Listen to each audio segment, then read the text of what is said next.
Halo semuanya, selamat datang di segmen analisa. Akhirnya, ayah kandung dari diplomat muda Arya Daru Pangayunan berbicara ke sejumlah media dan membawa kuasa hukumnya. Dan ternyata yang menjadi kuasa hukumnya adalah salah satunya Pak Nikolai Apriliando yang memang di beberapa waktu terakhir ini cukup vokal menyuarakan terkait dengan kasus Arya Daru Pangayunan. Kalian sudah ingatlah apa-apa saja yang disampaikan dari Nikolai Apriliando ini. Beberapa poin diantaranya adalah dugaan terkait dengan sosok powerful yang memiliki jabatan cukup tinggi di Indonesia terkait dengan sosok-sosok yang terakhir bersama Daru di malam kejadian. Tapi sebelum kita bahas ke masalah tersebut, ada beberapa hal yang mau aku bahas yang disampaikan dari Subaryono, ayah kandung Arya Daru Pangayunan, yang merupakan pensiunan ya dari guru besar di Universitas Gadjah Mada Yogyakarta.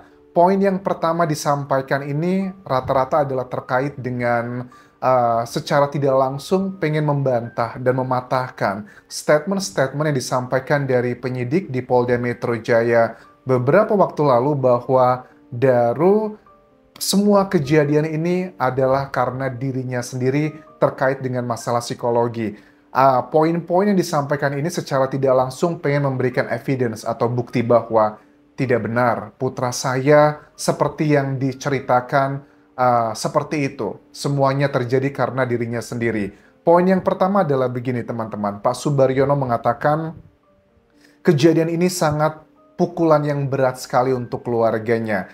Karena banyak masyarakat juga yang mempertanyakan kenapa kok keluarga terkesannya diam begitu saja. Jadi di sini dikatakan dengan tegas dan juga cukup membuatku sangat tersentuh ya sebenarnya. Pak Subaryono bilang bahwa kami sangat terpukul, ibunya, dirinya, dan juga keluarga intinya juga sangat terpukul. Daru adalah anak tunggal kami yang memang sudah kami perjuangkan setelah 3 kali kami itu gagal mendapatkannya. Dengan background sebagai seorang dosen pendidik, pada saat itu ekonomi kami masih sangat pas-pasan dan juga tercukupilah, tapi tidak berlebihan.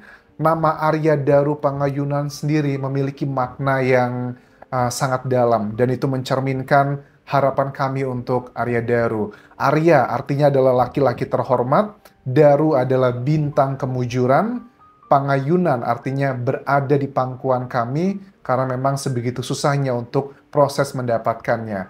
Kenapa kami selalu diam? Karena kami semua dalam keadaan shock dan Ibu Daru pun sedang mengalami sakit yang sangat serius, ini adalah sakit kanker. Di mana beberapa bulan lalu beliau itu sempat melakukan operasi dan sampai saat ini pun kemana-mana masih membawa kantung yang berisi kotoran. Itulah yang menjadi alasan kenapa sampai sekarang kesannya kok tidak begitu proaktif ke media, kecuali di beberapa hari terakhir memang sudah mulai ya berbicara pihak keluarga ke media ataupun juga sosial media.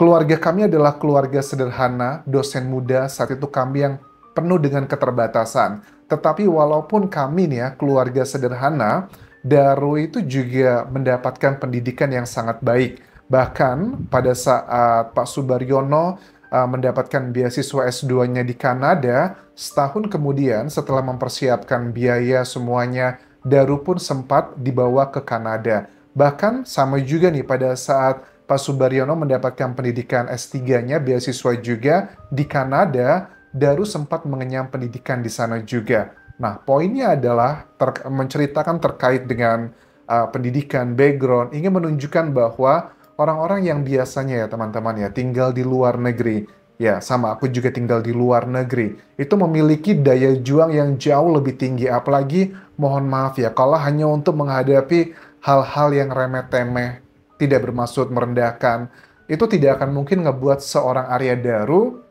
ngebuat dirinya sampai mengakhiri diri sendiri. Itu sebenarnya sih yang pengen disampaikan.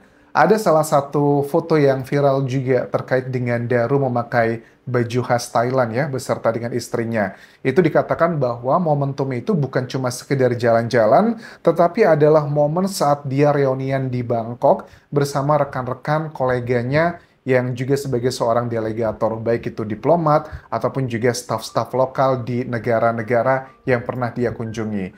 Salah satu contoh yang dia mau menunjukkan bahwa betapa tanggung jawabnya seorang Daru yang dia sangat konsisten dan juga bertanggung jawab dengan apa yang telah dipilihnya. Pilihan-pilihan hidupnya itu semuanya ada konsekuensi dan dia siap tanggung jawab. Misalnya adalah pada saat umur 26 tahun, dia sendiri yang meminta untuk menikah. Walaupun saat itu ekonominya masih terbatas, dia belum menjadi seorang diplomat, tetapi ya dia mau melakukan prosesi yang sangat menuntut tanggung jawab dan menikahi Pita yang merupakan temannya sejak SD. Nah, awalnya setelah menikah, dia bekerja sebagai seorang tutor bahasa Inggris di Jakarta. Kemudian, karena di kawasan Kelapa Gading ya, itu juga punya teman yang keterima kerja sebagai staf lokal di Kanada, itu yang menginspirasi dia. Ya sudahlah kalau gitu dia mendaftar juga sebagai staf lokal. Ini bukan PNS ya kalau staf lokal. Akhirnya dia diterimalah sebagai lokal staff di Myanmar dan ini statusnya bukanlah PNS. Sekali lagi ini bukan diplomat teman-teman. Staf lokal itu bapaknya bilang bahwa kamu kan lulusan HI itu ya, hubungan internasional yang juga dari UGM. Kenapa cuma mau dalam tanda kutip disuruh-suruh cuma fotokopi dan sebagainya. Hal-hal yang menurut bapaknya kamu punya kapasitas yang lebih daripada sekedar itu. Makanya setelah dia beberapa waktu bekerja sebagai local staff di Myanmar tersebut, dia berproses untuk menjadi diplomat. Kemudian dia diangkat, naik jabatan beberapa kali, tetapi pada akhirnya dia ikutan tes diplomat, karena kalau untuk menjadi diplomat itu, kalaupun kamu jadi local staff, kamu juga harus mengikuti tes yang sama seperti pada umumnya, dan akhirnya setelah berbagai tes, dia diterima sebagai diplomat. Poinnya adalah, orang yang mau pergi ke Finlandia, tempat penugasan dia yang harusnya berangkat di bulan lalu, itu adalah lokasi yang menjadi dambaan banyak diplomat dan juga orang. Karena apa? Pendidikannya itu bakal benar-benar terjamin buat kedua putra-putrinya. Kalian tahu kan, Finlandia itu adalah salah satu negara yang memiliki sistem pendidikan terbaik di dunia. Bukan cuma untuk anak-anak dan istrinya, bahkan untuk orang tuanya dan mertuanya pun juga sudah dibuatkan paspor khusus untuk keluarga diplomat dan mereka pun juga akan pindah ke sana. Itu kan sebuah momentum yang sangat indah banget ya. Kita bisa berkumpul di negara yang indah, Finlandia, pegunungan, sungai, pokoknya alamnya indah sekali di sana.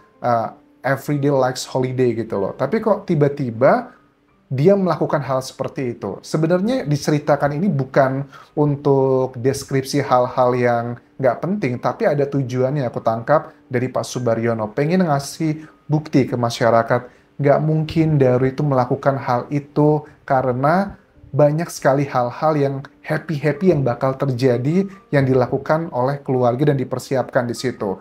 Bukan cuma itu aja teman-teman, bahkan juga Subaryono, ayah kandung dari Daru ini bercerita, anaknya ini bercerita tentang rumah-rumah atau apartemen yang akan dipilihnya.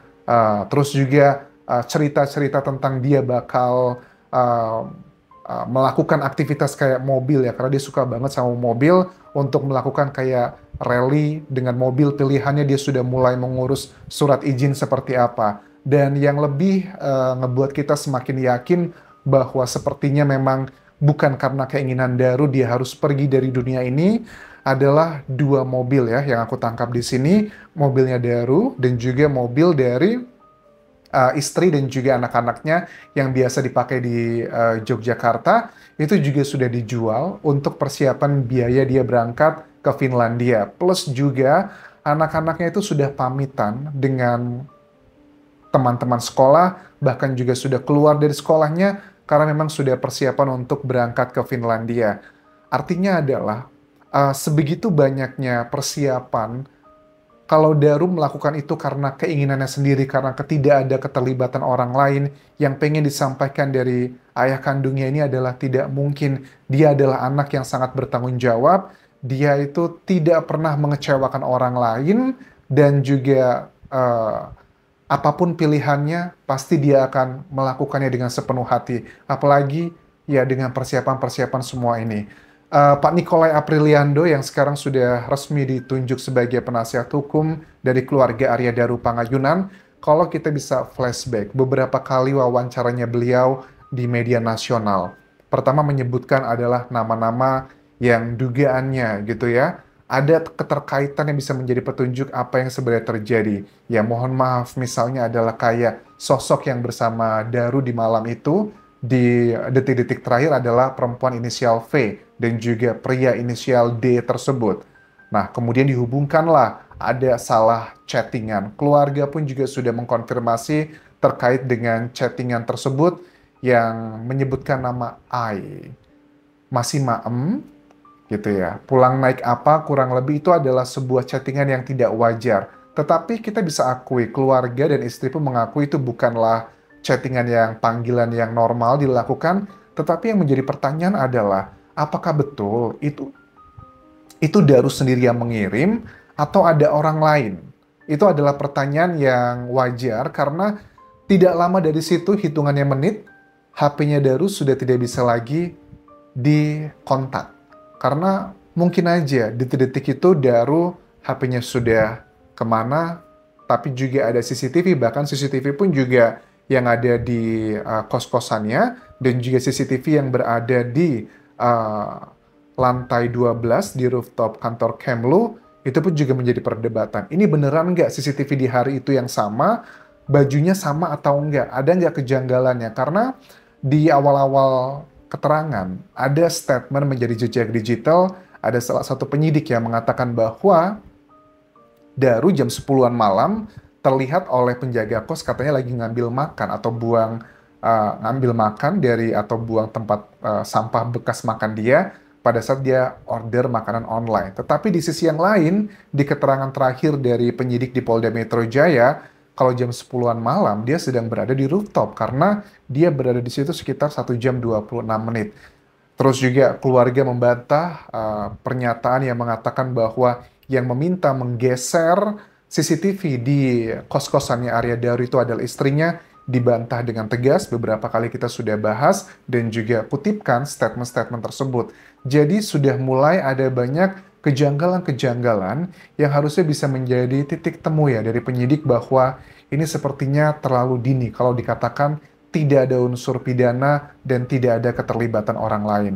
Sementara itu dulu yang bisa aku bahas terkait bagian pertama, statement resmi dari pihak keluarga yang kita sudah bisa pahami pada saat Pak Nikolai Apriliando yang ditunjuk sebagai salah satu kuasa hukumnya, kita juga sudah bisa mengecek apa-apa saja yang telah disampaikan Pak Nikolai selama ini. Ini mengarahnya kita sudah paham lah dibawa kemana. Sampai jumpa lagi di video berikutnya. Tinggalkan like dan juga komen. Subscribe channel YouTube ini, follow Instagram, Facebook pageku dan juga akun TikTok di Anjasa Semara. Sampai jumpa.